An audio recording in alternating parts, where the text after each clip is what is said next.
Hello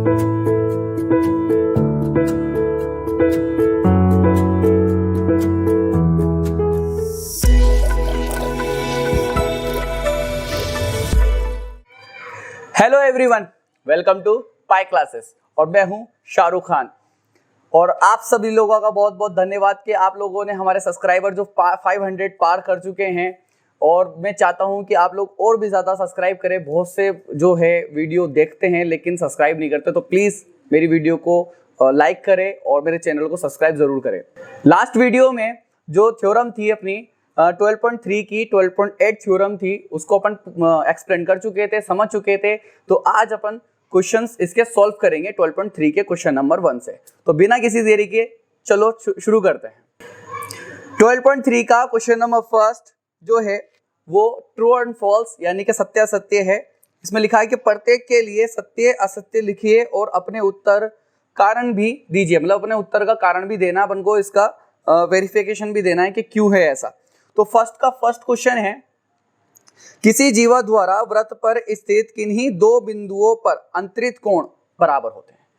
तो क्या कहा है इसने कि किसी जीवा द्वारा वृत्त पर स्थित किन्हीं दो बिंदुओं पर अंतरित कोण बराबर होते हैं। तो इसको अपन डायग्राम से समझ सकते हैं कि एक मैंने मान लो एक सर्कल बनाया, तो उस सर्कल में इसने बोला कि किसी जीवा द्वारा, तो एक जीवा मैंने ए बी ले ली सर्कल के नीचे की तरफ, ठीक है, ये सेंटर है ओ और उसके नीचे एक ए बी मैंने एक जीवा ले ली यानी कि कोड ले ली। अब इसने कहा कि सर्कल के किसी भी बिंदु पर अपन एंगल बनाए तो वो बराबर होते हैं। लेकिन जो थ्योरम 12.8 थी उसी में हमने अपने पढ़ा था कि जब जीवा बनाते हैं तो वो जीवा सर्कल को दो पार्ट में डिवाइड करता है, एक दो सेगमेंट में डिवाइड करता है, जिसे अपन वृत्तखंड कहते हैं, सेगमेंट कहते हैं। तो एक होता है दीर्घ वृत्तखंड और एक होता है लघु वृत्तखंड। तो एक ही वृत्तखंड पर, मतलब जीवा द्वारा एक ही वृत्तखंड पर बनने वाले सभी कोण बराबर होते हैं।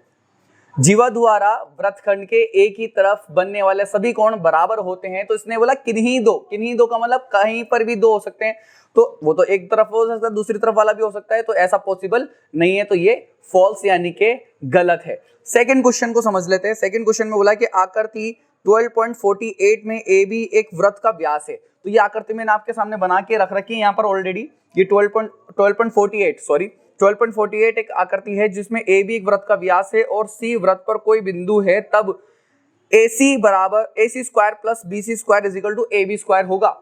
ये कहना चाह रहा है कि जो AB है ये क्या है, व्यास, जिसे हम डायमीटर कहते हैं, आपको पता है। तब ये कहना चाह रहा है कि AC square plus BC square is equal to AB square होगा। ये पॉसिबल बता रहा है। तब ये बोलना चाह रहा है कि अगर वृत्त पर कोई बिंदु C है, ठीक है, और वृत्त पर कोई बिंदु C है, तब यानी कि C से मिलाना है इसको। तो A को मैंने C से जैसे ही मिलाया और B से मिलाया तो ये क्या बन गया, एक त्रिभुज बन गया। क्या बना, त्रिभुज। तो इससे लास्ट वाली जो थ्योरम थी 12.8, उससे हम समझ सकते हैं कि वृत्त पर अगर कोई भी एक वृत्त है, उस वृत्त में अगर अपन एक कोई जीवा खींचते हैं, और इससे भी पहले जब मैंने 12.2 और 12.1 पढ़ाई थी तो उसमें बताया था कि व्यास जो है, जो डायमीटर होती है, ये भी एक जीवा होती है। तो जैसे मैंने एक व्यास खींचा तो ये जीवा है, और जीवा दो इसको पार्ट में डिवाइड करती है, वृत्तखंड में डिवाइड करती है। तो यहाँ पर कितने डिग्री का एंगल बनता है, 180 डिग्री का। ये हम जानते हैं एक सरल रेखा पर बनने वाला कोण 180 डिग्री का होता है। तो ये एक चाप ए से लेके बी तक एक चाप हो गया पूरा, ये यूं ऐसे ही चाप हो गया। तो इस चाप द्वारा बनने वाला कोण कितने डिग्री का, ये 180 डिग्री का है। तो इसकी उल्टी तरफ, दूसरी तरफ जो कोण बनेगा इसी से, वो इसका आधा होगा। तो 180 का आधा कितना होता है, 90, यानी कि 90 डिग्री। यानी कि अब जितने भी कोण बनेंगे व्यास के ऊपर वो सब 90 डिग्री कोण होते हैं। तो ये इसकी सब थ्योरम भी बन जाती है, ऊपर में भी बन जाती है कि व्यास पर बनने वाले सभी कोण 90 डिग्री के होते हैं। एक व्यास यानी कि डायमीटर पर बनने वाले सभी कोण कितने डिग्री के होते हैं, 90 डिग्री होते हैं। इसलिए इसी तरीके से अपन ने ए और बी को जैसे सी से मिलाया तो यहाँ पर कितने डिग्री का कोण आ गया, 90 डिग्री का कोण आ गया। तो जैसे 90 डिग्री का कोण आया तो ये त्रिभुज था, तो ये समकोण त्रिभुज बन गया। क्या बन गया है, समकोण त्रिभुज बन गया है। और हम जानते हैं कि समकोण त्रिभुज में पाइथागोरस थ्योरम लगती है। क्या लगती है, पाइथागोरस थ्योरम लगती है, जिसे हम कर्ण स्क्वायर बराबर आधार स्क्वायर प्लस लंब स्क्वायर बोलते हैं। तो 90 डिग्री के सामने वाली जो रेखा होती है वो कर्ण होती है। तो ये तो अपनी क्या हो गई, कर्ण। तो ये ए बी क्या हो गई, कर्ण स्क्वायर बराबर आधार कुछ भी ले लो, लंब कुछ भी ले लो, तो आधार स्क्वायर प्लस लंब स्क्वायर। तो ये थ्योरम को सेटिस्फाई कर रहा है। इसका मतलब जो सेकंड क्वेश्चन है इसका वो सही है। यानी कि इसका आंसर होगा ट्रू। और रीजन भी अपन ने दे दिया है कि क्यों है, क्योंकि इसमें समकोण त्रिभुज बन रहा है। नेक्स्ट क्वेश्चन जो थर्ड क्वेश्चन है उसमें बोला कि आकृति में यदि कोण ADE, इसने बोला यदि कोण ADE कितना है 120 डिग्री है, 120 डिग्री है, तो कोण EAB 130 डिग्री होगा। तो कोण EAB 30 डिग्री होगा। ये अगर अपन को चेक करना है कि ये सही है या नहीं है, मतलब इस स्टेटमेंट को चेक करना है कि ये सही है या नहीं है, तो उसको चेक करने के लिए पहले कोण बनाने पड़ेंगे। ये बोला ADE, तो A अपने पास ये रहा, D ये रहा, तो जैसे मैंने A को D से मिलाया और E से मिलाया तो यहाँ एक कोण बनता है जो कि 120 डिग्री का होगा। कितने डिग्री का होगा? 120 डिग्री का होगा, ये कहना चाह रहा है। इसके बाद ये बोला कर ये 120 डिग्री का होगा तो कोण EAB, कोण EAB यानी कि यहां से मैं ये कोण बनाता हूं तो ये कितने डिग्री का बोलता है? ये कितने डिग्री का बोलता है? 30 डिग्री का। तो ऐसा सही है या गलत है, इसको चेक करते हैं। तो इसको चेक करने का एक तरीका है, तो ये बहुत ही इंपॉर्टेंट क्वेश्चन है मेरी नजर में। क्यों? क्योंकि ये बहुत घुमा कर दे रखा है क्वेश्चन को। इसने बोला कि ये 120 है और ये 130 है, तो उसको चेक करना है कि सही है या गलत है। तो चेक करने का सबसे बेस्ट तरीका है, जिस पार्ट को अपन को चेक करना है ना, इस पार्ट को चेक करना 30 डिग्री को। तो ये किससे बनना है? EAB यानी कि इस चाप से बन रहा है। E से लेके B तक जो चाप बन रहा है इससे बन रहा है। अब इस चाप से बनने वाले कोणों का मान कितना होता है? सभी कितना होता है? बराबर होते हैं। तो अपन उसको किसी ना किसी तरीके से इसको एक और कोण बनाओ जो इससे रिलेटेड बनना हो। तो मैं ये तो एक लाइन खींची हुई है E से लेके D, अब D को B से भी मिला दूंगा तो इससे बनने वाला कोण एक ये भी तो हो गया। अब ये और ये दोनों आपस में क्या आना चाहिए? बराबर आना चाहिए। क्या आना चाहिए? बराबर आना चाहिए। जो थ्योरम नंबर 12.8 मैंने लास्ट वीडियो में समझाई थी, जिसने नहीं समझी है, जिसने उस वीडियो को नहीं देखा है, तो ये ऊपर आई बटन में शो हो रहा होगा, तो आप वहां से देख सकते हैं। तो मैंने उसमें बताया था कि कोई एक वृत्त है, अगर उस वृत्त के किसी एक चाप द्वारा यानी कि किसी जीवा द्वारा उसके अंतर मतलब उसके दूसरी तरफ बनने वाले सभी कोण क्या होते हैं? बराबर होते हैं। जितने भी कोण बनेंगे सब आपस में क्या होंगे? समान होंगे। इसी तरीके से मैंने सिर्फ E से लेके B तक एक पार्ट ले रहा हूं तो इससे बनने वाले सभी कोण बराबर होंगे। इसका मतलब अगर ये 30 है तो ये भी 30 होना चाहिए। अब ये देखते हैं आ रहा है नहीं आ रहा 30, तो कैसे देखेंगे इसको? जैसे मैंने D को B से मिलाया तो वही अभी जो मैंने जस्ट पहले इससे पहले वाले क्वेश्चन में बताया था कि एक व्यास है, ये क्या है? एक व्यास है। तो व्यास के ऊपर बनने वाले कोण कितने डिग्री का होता है? 90 डिग्री का होता है। अभी बताया था मैंने थ्योरम सॉल्व करके। तो ADB यानी कि ये वाला कोण कितने डिग्री का होगा? 90 डिग्री का होगा। और ये पूरा कोण कितना है? उसने खुद क्वेश्चन में बोला है कितना? 180, मतलब सॉरी 120 डिग्री है। मतलब ये पूरा जो कोण है वो 120 डिग्री का है, जिसमें से ADB को माइनस करे कितना है? वो 90 डिग्री, जो कि थ्योरम से आया है। 120 में से 90 को माइनस करेंगे तो कितना आएगा? 30 डिग्री, और ये 30 डिग्री आ गया। इसका मतलब ये और ये दोनों इक्वल है। अरे है ना भाई? मतलब कोण EDB बराबर है कोण EAB के 30 डिग्री, और 30 डिग्री दोनों बराबर आ गया। इसका मतलब ये स्टेटमेंट बिल्कुल सही है। तो इसका आंसर होगा ट्रू। फर्स्ट का फोर्थ जो नेक्स्ट क्वेश्चन है उसमें बोला है आकृति 12.48 यानी कि इसी आकृति में कोण CAD बराबर होना चाहिए कोण CED के। मतलब ये अपन को चेक करना है कि ये बराबर है या नहीं। बस बहुत सिंपल है। अब मिलाकर देख लो दोनों कोणों को। देखो पहले मैंने क्या करा? CAD की बात कर रहा है तो C को A से मिलाया और फिर D से मिलाया, और यहां जो कोण बनना है उसको चेक करना है कि CED के बराबर है क्या नहीं है। तो उसको चेक करने के लिए अपन क्या बोला इसने? CE, तो CE को मिलाया फिर D से मिला दिया वापस से। ये वाले कोण को चेक करना है। और अभी मैंने थ्योरम बताई थी आपको, बस आपको कुछ नहीं करना, आपको ये देखना है ये दोनों कोण किस चाप पर बन रहे हैं, किस चाप या किस जीवा पर बन रहे हैं। तो जीवा तो यहाँ खिंची भी नहीं है, चाप पर जरूर बनने हैं। तो यहाँ चाप क्या है? यहाँ पर ये वाला चाप है, ये दिख रहा होगा आपको। ये यहां से लेके यहां तक C से लेके D पर बनना है। देखो C से शुरू हुआ, A से होता हुआ D पर खत्म, कोण ये वाला हो गया। सी से शुरू हुआ, ई पर होता हुआ डी पर खत्म हुआ, यानी कि सी पर खत्म, सी से शुरू डी पर खत्म, मतलब चाप उसी से शुरू उसी पे खत्म होना चाहिए। तो ये दोनों कोण चाहे कितने भी हो बराबर होंगे। सपोज देना अगर ये 30 डिग्री है तो ये भी 30 डिग्री होगा, जैसा भी मैंने बताया। तो इसका रीजन क्या होगा कि ये एक ही चाप पर बनने वाले कोण हैं। क्या लिखेंगे इसको अपन, एक ही चाप पर बनने वाले कोण अतः समान होंगे। तो इसका मतलब ये जो स्टेटमेंट है ये ट्रू है। तो इसी के साथ अपना जो फर्स्ट क्वेश्चन है वो कंप्लीट होता है। अब अपन सेकंड क्वेश्चन देखते हैं। नेक्स्ट क्वेश्चन जो है बहुत ही इंटरेस्टिंग है और बहुत ही आसान है, एक नंबर का क्वेश्चन होगा ये। तो आकृति में 12.49 जो ये दे रखा है में कोण ए बी सी बराबर 45 डिग्री दे रखा है। तो कोण ए बी सी क्लियर है, ए से बी होता हुआ सी तक ये जो कोण है ये वाला, ये अपन को 45 डिग्री दे रखा है, 45 डिग्री है। तो सिद्ध कीजिए, तब अपन को ये सिद्ध करना है ओ ए परपेंडिकुलर है, यानी कि लंब है ओ सी पर, यानी कि ए ओ, ए से लेके ओ और ओ सी ये दोनों एक दूसरे के क्या है, परपेंडिकुलर। परपेंडिकुलर का मतलब जानते हो लंब, और लंब जो होता है वो 90 डिग्री का कोण बनाता है। तो बस अपन को यहाँ पर 90 डिग्री का कोण लाना है और कुछ नहीं करना, फटक से आ जाएगा इसका आंसर। तो कुछ नहीं करना अपन को। ऐसे क्वेश्चंस में अपन करते क्या है, जब भी सिद्ध करने वाले होते हैं तो सबसे पहले अपन लिखते हैं दिया है। अब दिया हुआ क्या है, अपन को कोण ए बी सी 45 डिग्री दिए, बस और कुछ नहीं है, ठीक है। फिर अपन क्या लिखेंगे, सिद्ध करना है। सिद्ध क्या करना है अपन को कि ओ ए परपेंडिकुलर है ओ सी पर। क्या लाना है भाई, ओ ए परपेंडिकुलर है ओ सी पर। फिर अपन लिखेंगे उत्पत्ति। उत्पत्ति में कुछ नहीं करना, जो इसके अंदर थ्योरम लग रही है, जो लाइन थ्योरम लग रही है ना, जो थ्योरम अब इसमें अप्लाई हो रही है, बस उसको लिख दो। वैसे लिखना जरूरी नहीं है, आप एक बार स्टेटमेंट में बोल देता हूं, ठीक है, हर बार लिखना जरूरी नहीं है। आप ये जरूर लिख सकते हो बाय थ्योरम 12.8 यानी कि पर में 12.8 से, ठीक है। और जिसको स्टेटमेंट याद है वो लिख सकता है। पर में नंबर 8 से कैसे लिखेंगे कि किसी भी वृत्त के जीवा पर केंद्र पर बनने वाला कोण और उसी जीवा के एक एकांतर वृत्तखंड पर बनने वाला कोण का दुगना होता है। तो अपन ये जानते हैं, अब कोई एक जीवा लेनी पड़ेगी, या तो जीवा लो या कोई एक चाप लो।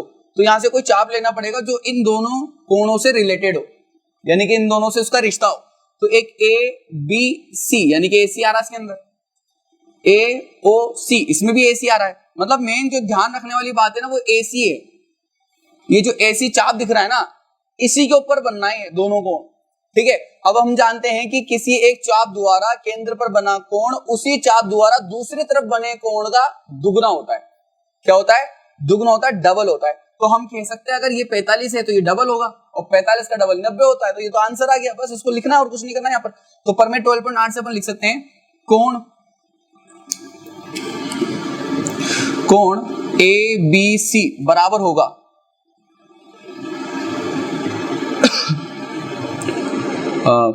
एक मिनट कल लिख दिया मैंने,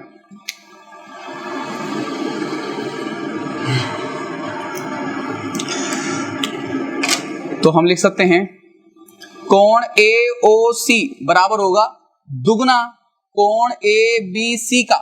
मतलब ये दुगना होता है इसका, ये छोटा है ये बड़ा है, तो इसको बराबर लाने के लिए इसको दुगना करना पड़ेगा। तो बस कोण ए ओ सी बराबर 2 इंटू कोण ए बी सी कितना दिया हुआ है, कोण ए बी सी कितना दिया हुआ है अपन को 45 डिग्री, तो उसकी जगह 45 डिग्री लिख देंगे। तो कोण ए ओ सी 45 को 2 से गुणा करो तो 90 डिग्री, तो यहाँ पर 90 डिग्री आ गया बस। अब जैसे ही 90 डिग्री आ गया तो अपन कह सकते हैं परपेंडिकुलर है, तो अपन लिख देंगे अतः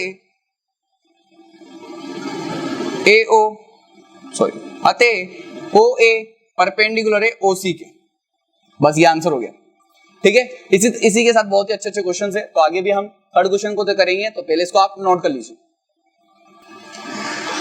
नेक्स्ट जो क्वेश्चन है थर्ड क्वेश्चन, ये भी बहुत इंपॉर्टेंट है और थोड़ा लॉन्ग क्वेश्चन है, अच्छा क्वेश्चन है, ध्यान रखना इस पर। तो क्वेश्चन नंबर 3 आप लोगों की स्क्रीन पर दिख रहा होगा, तो आप इसको जरा ध्यान से समझना क्या बोल रहा है। ओ त्रिभुज एबीसी का परिकेंद्र है, ओ जो है त्रिभुज एबीसी का परिकेंद्र है तथा डी आधार बीसी का मध्य बिंदु है। तो यहाँ त्रिभुज अगर मैंने पहले त्रिभुज ए बी और सी बनाया, ठीक है, तो ओ का मतलब इसका परिकेंद्र होता है। अब ऐसा त्रिभुज जिसका परिकेंद्र हो तो उस पे एक सर्कल बनाया जा सकता है, यानी कि एक वृत्त बनाया जा सकता है जो वृत्त के तीनों शीर्षों को छूकर जाता है। यानी कि यहाँ पर जो आपको त्रिभुज दिख रहा है ए बी और सी तीनों को छूकर एक सर्कल जा रहा होगा इसमें, ठीक है, बन रहा होगा जिसका केंद्र O होगा, जिसको परिकेंद्र कहते हैं, ठीक है। ये थोड़ी सी बेसिक है। तथा डी आधार BC का मध्य बिंदु है। अब जो इसमें आधार BC है, B से लेके C तक जो आधार रेखा है, ठीक है, वो D जो है एक D पॉइंट ले लेंगे जो उसका मध्य बिंदु होगा। सिद्ध कीजिए कि कोण BOD, अब यहाँ जो कोण B सेंटर जो है केंद्र बिंदु O और जो मध्य बिंदु है D, ये कोण बराबर होना चाहिए कोण A के। BA और C जो ऊपर कोण बनना है ना A पर, उसके बराबर आना है, तो अपन को ये लाना है। तो ये किस तरीके से लाएंगे, चलिए देखते हैं। थर्ड क्वेश्चन में हमें दिया है O त्रिभुज ABC का परिकेंद्र है, D आधार BC का मध्य बिंदु है, और जब अपन को सिद्ध करना है कि कोण BOD बराबर है कोण A के, यानी कि इन दोनों को बराबर लाना है। वैसे देखा जाए तो थ्योरम में अगर आपको क्लियर दिख रहा होगा कि एक जीवा BC दिख रही है यहाँ पर, जैसे आधार BC है ना, इसको जीवा मानो आप। इस जीवा द्वारा केंद्र पर बनने वाला कोण, ठीक है, इसके ऊपर जो कोण बनना है A पर, उसका आधा होगा। तो मैं जो O से लेके जो D रेखा जा रही है ना, O से लेके D जो रेखा जा रही है, अगर मैं उस रेखा को जाने से वो जो दो कोण बनने हैं आपस में साइड में, अगर उसको आधा आधा कर दूं, आधा आधा दिखा दिया जाए, तो वैसे ही आंसर इक्वल आ जाएगा। तो अपन को करना कुछ नहीं है, बस ऐसा ही कुछ करना है, इक्वल लाना आंसर। तो अपन इसमें एक रचना करनी पड़ेगी। पहले उत्पत्ति लिखने से पहले अपन क्या करेंगे, रचना करेंगे। रचना उसे कहते हैं जब किसी क्वेश्चन में अपन अपनी तरफ से कुछ ऐड करते हैं, किसी डायग्राम में अपन कुछ ऐड करते हैं। तो अभी तक जो अपने पास डायग्राम है, तो उसमें अपन क्या करेंगे, केंद्र O को बिंदु D तथा C से मिलाया। तो रचना में अपन क्या करेंगे, केंद्र O को बिंदु D तथा C से मिलाया, यानी कि D और C से अपन मिलाएंगे। जो केंद्र O है इसमें एक लाइन खींचेंगे D तक, और फिर O से C तक एक लाइन खींचेंगे। तो जब अपन ऐसा जब भी अपन ऐसा करेंगे तो यहाँ दो त्रिभुज बनेंगे। आपको दो त्रिभुज आपको क्लियरली दिख रहे होंगे, BOD और एक COD, ये दो त्रिभुज दिख रहे होंगे। अब एक 11th चैप्टर है जो कि मैंने ऑनलाइन नहीं पढ़ाया है, ठीक है, अभी फिलहाल मैंने डायरेक्ट 12th चैप्टर लिया है। तो एक 11th चैप्टर है जिसमें समरूपता या सर्वाक्षम 9th क्लास में पढ़ाया जाता है, 9th क्लास में भी सिखाया जाता है, तो आपने सीखा होगा। तो उसी कॉन्सेप्ट को अपन यहाँ यूज करेंगे। तो ये जो दोनों त्रिभुज है इनको हम सर्वाक्षम प्रूफ करेंगे पहले। तो उत्पत्ति में हम यही करने वाले हैं, मतलब अपने लिए जो सबसे बड़ी कड़ी है इस क्वेश्चन की, वो ये दो त्रिभुज ही है। तो अपन सबसे पहले क्या लिखेंगे, तो हमने वो दो त्रिभुज ले लिए, त्रिभुज BOD तथा त्रिभुज COD में। पहले इन दोनों में हम कंपैरिजन करेंगे कि इसको सर्वाक्षम लाना है। अब सर्वाक्षम लाने के लिए सबसे पहले क्या ट्राई करें, तो एक चीज क्लियर है कि AOB बराबर होगी OC के। ये मैंने कैसे लिख दिया कि दोनों बराबर होगी, इसका रीजन भी देना है। इसका रीजन क्या है कि ये दोनों रेखाएं क्या हैं, त्रिज्याएं, रेडियस, क्या ये त्रिज्याएं, ठीक है। एक ही वृत्त की सभी त्रिज्याएं बराबर होती है, रेडियस बराबर होती है, इसलिए मैंने इन दोनों को बराबर लिख दिया है। दूसरी चीज क्या इक्वल आ रही है इसके अंदर, दूसरी चीज आ रही है D आधार BC का क्या है भाई, मध्य बिंदु है। जैसी BC जो जीवा है अपनी आधार, और वो D जो बिंदु है वो उसका मध्य बिंदु, तो उसको दो बराबर भागों में बांटेगा। इसका मतलब इसका आधार भी बराबर होगा। तो मैं लिख सकता हूं BD बराबर होगा CD, ठीक है। क्या इसका रीजन क्या है, D मध्य बिंदु है, मध्य बिंदु है, ठीक है। और एक और तीसरी चीज अपन को इक्वल लानी हो, चाहे कोण हो या कोई रेखा हो। तो यहां एक चीज दिख रही है OD बराबर OD, यहां जो OD रेखा दिख रही है ना आपको बीच में O से लेके D, वो दोनों ही त्रिभुज में काम आ रही है। अब जब दोनों त्रिभुज में जो काम आती है उसे हम कहते हैं उभयनिष्ठ, कॉमन। इसे हिंदी में बोलते हैं अपन उभयनिष्ठ, और इंग्लिश में से हम बोलते हैं कॉमन। जब भी ऐसे किसी दो त्रिभुज की तीनों भुजाएं आपस में समान आ जाती है तो इसका मतलब वो सर्वाक्षम त्रिभुज होता है। तो अतः हम लिख सकते हैं कि त्रिभुज BOD सर्वाक्षम है। ये सर्वाक्षम का साइन होता है, सर्वाक्षम है त्रिभुज COD के। इसका रीजन भी देंगे अपन कि कौन से रूल से आया, ये 9th क्लास में पढ़ा होगा आपने, SSS नियम से, सर्वाक्षम नियम से, ठीक है, यहाँ पर सर्वाक्षम लिख लेना, मैंने लिखा नहीं है, एस एस एस सर्वाक्षम नियम से ये दोनों त्रिभुज सर्वाक्षम आ गए। अब मकसद क्या था इनको सर्वाक्षम लाने का? मकसद ये था कि कोई भी दो त्रिभुज अगर सर्वाक्षम होते हैं तो उनके सभी करस्पॉन्डिंग पार्ट्स, करस्पॉन्डिंग संगत पार्ट्स जो होते हैं, संगत भाग जो होते हैं, वो सब बराबर होते हैं, चाहे वो कोण हो चाहे वो रेखाएं हो। तो रेखाएं तो हम बराबर ला चुके हैं, तो इसका मतलब इसके जो संगत भुजाएं, संगत जो कोण होंगे वो भी बराबर होंगे। और अपन को पता है, जाहिर सी बात है, अपने दो ही कोण काम के हैं। जो आपको ऊपर कोण ओ पर बनना है ना, बी ओ सी जो कोण बनना है, दो त्रिभुजों के बीच में ओडी आ रही है, तो वो दोनों कोण आपस में समान होंगे, वो दिख रहा होगा आपको क्लियरली। तो यहाँ दोनों कोण आपस में क्या हो गए? समान हो गए। तो मैं लिख सकता हूं